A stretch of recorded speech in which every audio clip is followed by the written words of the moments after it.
안녕하세요, 예술매니아입니다. 자, 이번 시간에는 8월 16일까지 했던 김영모 선생님의 그 랜드스케이프 노웨어 요 전시회에 대해서 얘기를 해보려고 합니다. 자, 이거 상당한 띵작이거든요. 명작이죠. 제가 왜 명작이라 생각하는지에 대해서 그 이유에 대해서 말씀드려볼게요. 자, 전시회 처음에 딱 들어오게 되면 이제 저희를 맞이하고 있는 게 요 그림인데요. 자, 요 그림은 상당히 저는 의미 있다고 생각을 합니다. 이 작가만의 이 트레이드 마크죠. 요 부분과 그리고 뒤를 돌아보고 있는, 결코 정면을 보지 않는 부분들, 저는 이 기둥이 우리들 자신이면서 관람하고 있는 사람들이자 동시에 그림의 일부분이라고 느끼고 있는데요. 자, 요 기둥 같은 거는 계속해서 반복이 됩니다. 네, 이렇게 나무로 이제 반복이 되는 경우도 있고요. 아니면 네, 이런 식으로 나무 기둥만 세워져 있거나, 네, 계속해서 요 기둥들은 반복이 돼요. 하나의 테마인 거죠. 자, 반대로 이와 같이 기둥이 명확하지 않을 때, 즉 랜드스케이프, 그리고 요 수평선이 이제 호라이즌이 완전히 붕괴됐을 때는 지금처럼 굉장히 이제 모든 것들이 소용돌이를 치게 됩니다. 제가 이 그림 그리고 이 작가의 세계관을 이해할 수 있는 결정적인 이 장면이 사실 여기에서부터 시작이 되었던 것 같아요. 자, 어쨌든 다시 돌아가면은 이와 같이 기둥과 수평선으로 가고 있는 이 부분들은 무한히 변주되고 반복되고 있습니다. 반대로 이 기둥이 없는 상황에서는 이 그림 굉장히 역동적으로 이제 틀어지게 되죠. 지금처럼요. 이 부분들은 이제 그림의 후반부인데 제가 차차 또 설명을 드리도록 하겠습니다. 그래서 처음에 그림들은 굉장히 안정적인 이제 수평선으로 시작을 해요. 네, 수평선이 굉장히 안정적이 있고, 요 등을 진 요 인물들이 이 수평선 너머로 향해서 계속해서 이제 걸어가게 됩니다. 네, 지금도 마찬가지로 걸어가고 있죠. 자, 근데 문제는 뭐냐면 아까 제가 설명드린 것처럼 걸어감이 완벽하지 않을 수가 있어요. 이게 수평선이 없어질 수도 있거든요. 더 나아가서 기둥도 사라진, 즉 우리 자신을 바라보고 있는 요 부분, 네, 우리를 상징하고 있는 관람객이자 동시에 작가이면서 동시에 등장인물이기도 한 하나의 다면체일 수도 있겠죠. 요 기둥이 없는 이 순간에는 그림이 굉장히 이제 흐트러지게 됩니다. 즉 어디로 가야 할지가 완전히 이제 사라진 상태가 된 거겠죠. 이런 상태를 뚫고 우리는 다시 이제 요 수평선, 그리고 수평선을 안내해주는 이 기둥을 향해서 나아가게 되는데, 문제는 요 그림부터 굉장히 재밌었죠. 잘 보면 왜 이제 명작인지를 알 수가 있는데, 잘 보면 여러 개의 그림들이 겹쳐져 있죠. 자, 여러분 생각을 해봅시다. 이때까지 앞에 있는 그림들은 하나의 어떤 수평선, 하나의 어떤 지점을 향해 계속 나아가고 있었어요. 근데 어느 순간 다 여러 개의 그림들이 겹쳐져 있다는 것은 반드시 이것이 유일한 절대적인 가야 할 곳이 아님을 상징하게 됩니다. 그래서 작가분은 이렇게 말씀을 하고 싶은 것 같아요. 이 앞에 있는 그림들에서는 하나의 전부로 고정되어 있다면 이제는 그게 파괴가 되어버린 거예요. 그러면 여기가 우리가 가야 할 이유가 있나요? 반드시 갈 필요가 있나요? 또다시 가게 된다면 이 그림에 있는 뒤에 있는 것처럼 또 다른 수평선이 또 나올 거고, 또 다른 수평선이 계속해서 나올 겁니다. 정말 이거는 우리가 가야 할 부분인 건지 아니면 우리 마음속에 이미 있는 건지, 저는 그 부분이 상당히 이제 헷갈리기 시작하는 거죠. 어쩌면 진정으로 이 기둥을 상징하며 우리의 삶의 목표이기도 하고, 이 등장인물들이 계속해서 가고 있는 지점은 어느 한 외부의 지점이 아니라 이 걷고 있는 이 상태를 끊임없이 유지하기 위한 하나의 뭐 이정표 정도가 아닐까. 실제로는 이 너머에 다다르는 것이 목적이 아니라 걷고자 하는 이것을 계속해서 반복하게 하기 위한, 더 나아가서 그것이 삶이며 우리 삶의 목적이기도 하고 예술의 목적이기도 하고 미술의 목적이기도 한 것이 아닌가. 네, 그 부분을 지적하기 위해서 작가는 이와 같은 무수히 많은 장치들을 마련하는 것이 아닐까. 저는 그렇게 좀 생각을 해봤던 것 같아요.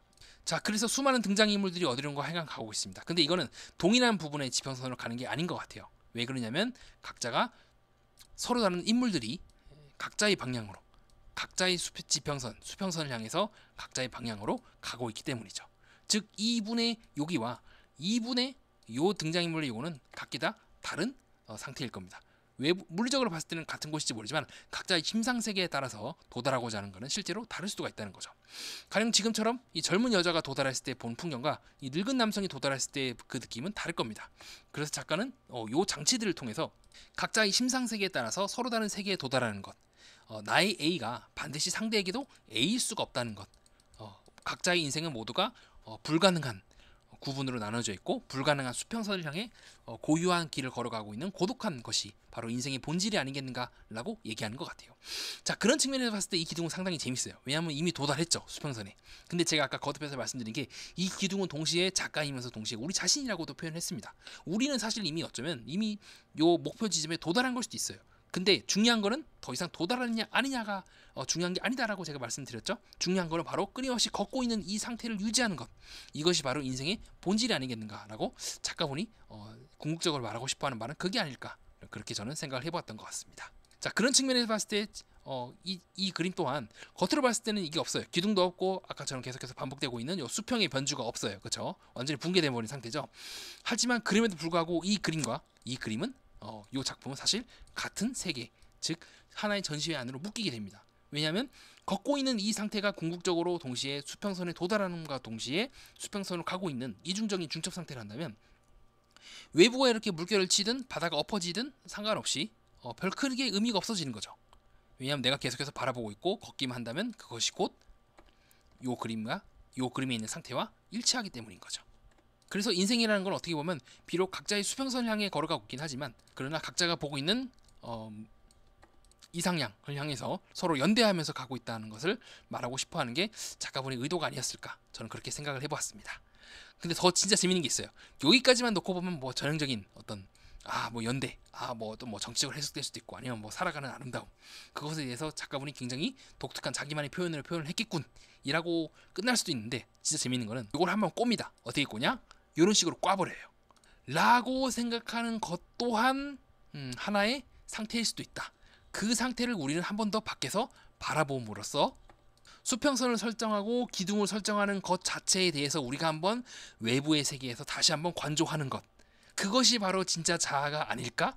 라고 말하고 있고, 이걸 한 번 더 꽈요. 어떻게 더 꼬냐면 작가분이 이런 식으로 라고 생각하고 있는 것이 바로 우리 자신의 삶이 아닐까라고 꼬고 있고, 작가분이 한 번 더 저는 궁극적으로 더 꼰다고 봅니다. 바로 그 그림 앞에 서 있는 우리 자신 또한 그렇게 걸어가고 있는 이 삶에 대해서 관조하는 것이 아닌가라고 해서, 결국 작가와 작품, 아까 제가 처음에 설명드렸던 것처럼 이 기둥이 우리 자신이기도 하다고 표현했잖아요. 마찬가지로 우리 또한 또 하나의 기둥이 돼가지고 나름의 보고 있는 이 상태, 미술적인 이 상태가 곧 걸어가고 있는 이 상태와 마찬가지이기도 하고, 전시회를 바라보고 있는 우리 또한 결국에는 지평선을 향해 걸어가고 있는 것일 수도 있다 라고 해서, 미술적 행위와 삶의 행위가 일치가 되고 그림 속 안에 있는 것과 그림 바깥에 있는 것이 일치가 되는, 즉 어느 순간 이 제4위벽이 무너지면서 미술적 세계와 현실적 세계가 모호해지는 그 부분을 표현하기 위한 궁극적 경지가 바로 이 그림이 아닌가 싶습니다. 그래서 이 그림은요, 출구가 여기 있으면요, 맨 첫 번째 그림, 아까 무지개색 그 그림이 첫 번째 그림으로 나오고 쭉 다 봐서 맨 마지막 부분에 나와요. 이 작가분의 이제 데스크가 있고 그 데스크 가장 마지막 부분에 이 그림이 걸려 있습니다. 그래서 상당히 저는 흥미롭게 이번 전시를 봤고, 그래서 나름의 이유로 이건 개띵작이다라고 생각을 했던 것 같아요. 그래서 이 그림도 가능한 거죠. 라고 말하고 있는 것들을 또다시 보고 있는 소녀가 있고, 또 그것을 보고 있는 우리 자신이 이렇게 서 있는 거죠. 우리 또한 이 그림 안으로 들어가서 하나의 그림 일부가 될 수도 있고, 반대로 그 그림을 현실 세계로 역으로 투영을 해가지고 현실 속에서 살아갈 수도 있는 이 모호한 이 붕괴를 작가분이 유도한 것은 아닐까라고 저는 생각을 해봤던 것 같습니다. 그래서 이런 테마들이 계속 반복이 돼요. 그림, 그리고 그 그림 밖에 있는 등장인물을 바라보고 있는 우리들, 어쩌면 또 우리들을 바라보고 있는 또 뭐 외계적 존재가 또 있을 수도 있겠죠. 네, 그건 저만의 이제 개인적인 생각으로 해두게 되겠습니다. 자, 그렇게 해서 이번엔 김형무 작가님의 초대전에 대한 저의 이제 감상, 어떻게 이제 감상했는지에 대해서 소개를 해드렸고요. 상당히 띵작이었습니다. 상당히 명작이었고 저는 재밌게 봤던 것 같습니다. 기회가 된다면 다음에 또 작가분이 전시를 할 때 관람하시는 것도 추천드립니다. 이상입니다.